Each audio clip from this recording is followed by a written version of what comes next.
का हमारा टॉपिक है डिजिटल अरेस्ट। आपको सभी को मालूम है डिजिटल अरेस्ट क्या है, लेकिन अभी रिसेंटली वो एक बैंक का जो रिटायर बैंक मैनेजर था उसके साथ उसको डिजिटल अरेस्ट करके उसके पास से तकरीबन 1 करोड़ जैसे अमाउंट साइबर क्राइम फ्रॉड करने वालों ने ले ली।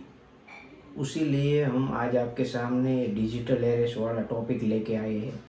तो सबसे पहले ये जो साइबर क्राइम होते हैं, वो जो डिजिटल अरेस्ट करते हैं, वो सबसे पहले आपको फ़ोन करेगा। सबसे पहले फ़ोन करके आपको ये बताएगा कि मैं अभी वो क्राइम ब्रांच से बोल रहा हूँ या सीबीआई से बोल रहा हूँ या ईडी से बोल रहा हूँ। ऐसे कुछ भी वो बोलेगा। वो वीडियो कॉल करता है या सादा कॉल भी, आपको कोई ऑडियो कॉल भी कर सकता है। और वो वीडियो कॉल में आपके सामने जब दिखेगा तो उसने यूनिफॉर्म पुलिस का पहना होगा, तो आपको लगेगा कि ये सच में ये पुलिस ही बोल रहा है, लेकिन वो पुलिस नहीं होगा। वो साइबर क्राइम करने वाले फ्रॉडेस होते हैं, वो ऐसा करते हैं। बाद में वो आपको बोलेगा कि आपका वो पार्सल हमने एयरपोर्ट पे पकड़ा है, उसमें से ड्रग्स निकला है। अगर आपकी उम्र अगर ज़्यादा होगी तो वो बोलेगा कि आपके बेटे को ये ड्रग्स के गुने में क्या दूसरे क्राइम में हमने अरेस्ट किया है। अगर आपको अभी मीडिया के सामने या ऐसा वैसा कुछ नहीं करने का है तो आपको अभी इतने पैसे हमें देने पड़ेंगे, ऐसा बोलता है। तो बाद में वो आपको बोलेगा कि अभी मैं तुम्हारे में वो एफआईआर उसकी है वो सेंड करता हूँ। बाद में वो आपको उसकी वो फर्जी जो एफआईआर होती है वो एफआईआर आपको आपके व्हाट्सएप में भेजेंगे। उसमें स्टैंप लगा हुआ होगा, सिग्नेचर लगा किया हुआ होगा, और वो पुलिस स्टेशन, किसी भी पुलिस स्टेशन फर्जी होगा, उसका नाम भी लिखा होगा। वो बाद में आपको फ़ोटो भेजता है वो, तो आप वो पढ़ते हो तो आपको लगता है कि ये सच में मेरे पे या मेरे वो बेटा होता उस पर एफआईआर दर्ज हुआ है। तभी आप डर जाते हैं। डर जाने के बाद वो आपको और डराने का चालू करता है। वो आपको बोलेगा कि आप अलग कमरे में चले जाओ, आप अपने परिवार के किसी भी सभ्य को बोलने का मत, और दूसरे वहाँ पर स्थानिक पुलिस को भी मत बताना। ऐसे वैसे करके आपको इतना वो मानसिक वो टॉर्चर कर देता है कि आप सच में घबरा जाते हैं। आपको लगता है कि ये सच में ऐसा ही हुआ है। अभी सभी को मालूम है, लेकिन कभी कितने सारे वो पढ़े हुए इंसान होते हैं वो गलती कर बैठे या सच मान जाते हैं। उसको लगता है कि सच में मेरे पे एफआईआर दर्ज हुआ है। अगर आपको मालूम ही है कि मैंने कुछ किया ही नहीं तो डरने की कोई बात नहीं है। अभी ऐसे कई सारे लोग जो डर जाते हैं और वो उसको पैसा ट्रांसफ़र कर देते हैं, अलग अलग ट्रांजेक्शन करवाता है नंबर पे, वो अलग अलग नंबर गूगल पे, जीपे और पेटीएम वगैरह पे ट्रांसफ़र करवाता है, तो आप करते जाते हैं। लेकिन आपको ऐसा नहीं करने का है। सबसे अगर आपको ऐसा फ़ोन आता है तो आपको सबसे पहले क्या करने का है?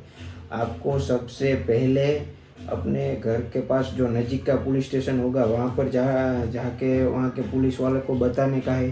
अगर आपको ऐसा नहीं करना है, अगर आप ऐसा करने से डरते, मतलब आपको बदनामी के वगैरह कुछ डर है, तो आपको सबसे पहले जो हमारा साइबर क्राइम का नंबर है 1930 और पूरा टोल फ्री है, तो उस पर फ़ोन करके पूरी डिटेल बतानी है कि मेरे साथ ऐसा फ़ोन आया, ऐसा हुआ, ये नंबर पे फ़ोन आया, इस नंबर पे मैंने ट्रांजेक्शन किया, कि मतलब करने को बोल रहा है।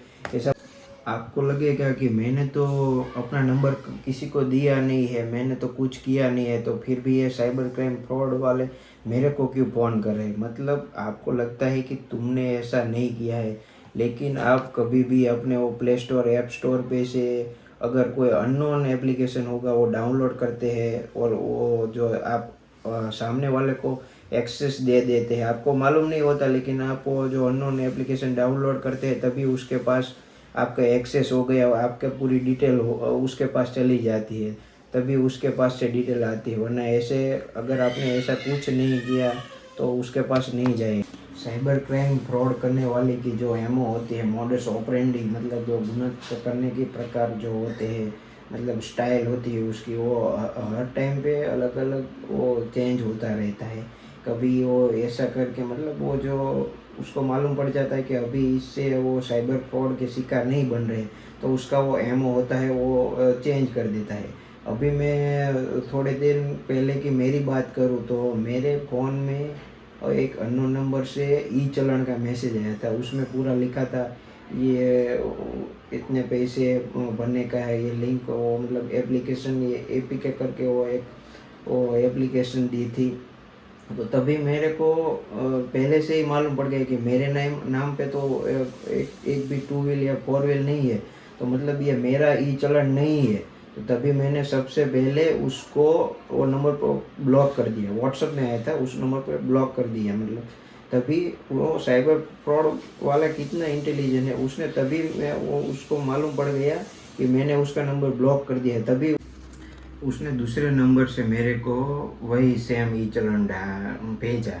तो फिर भी मैंने उसको भी ब्लॉक कर दिया। मतलब कि आपने आपका नाम पे कोई व्हीकल नहीं है तो मतलब ऐसा कुछ आए तो आपको डायरेक्ट वो नंबर ब्लॉक कर देना है। कोई भी एप्लीकेशन डाउनलोड नहीं करनी है। अभी दूसरा मॉडस ऑपरेंडी की बात कहूँ तो अभी वो ट्रेंडिंग चल रहा है कि आपके सगे वाला कोई भी होगा तो उसके नंबर पे वो साइबर फ्रॉड वाला एक लिंक भेजेगा। वो लिंक को डाउनलोड करेगा, बाद में उसका पूरा एक्सेस उसके पास चला जाएगा। तभी उसमें से वो कॉन्टेक्ट लिस्ट उसका ढूंढेगा। उसमें सारे नंबर जो होंगे वो उसमें से एक एक नंबर को चुन चुन के वो फ्रॉड वाला जो उसने एप्लीकेशन बनाया होगा वो सभी को भेजेगा। मतलब उसमें से जिस जिस लोगों को मतलब तुम्हारे में किसी का फ़ोन, तुम्हारे सगे वाले संबंधी का ऐसा मैसेज आएगा, कोई लिंक आएगा तो आपको लगेगा चल ना मैं खोलता हूँ, मेरा संबंधी है तो उसने थोड़ी ना कोई मेरे को फ्रॉड लिंक भेजा होगा।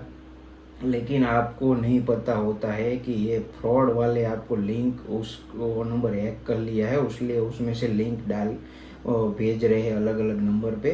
वो आपने डाउनलोड किया मतलब आपका पूरा एक्सेस उसके पास चला जाएगा। वो तुम्हारा बैंक अकाउंट पूरा साफ कर देगा। आपको ओटीपी देने की भी ज़रूरत नहीं पड़ेगी, तभी आपका पूरा अकाउंट साफ हो जाएगा। ये दूसरा एमओ हुआ मोडस ऑपरेंडी।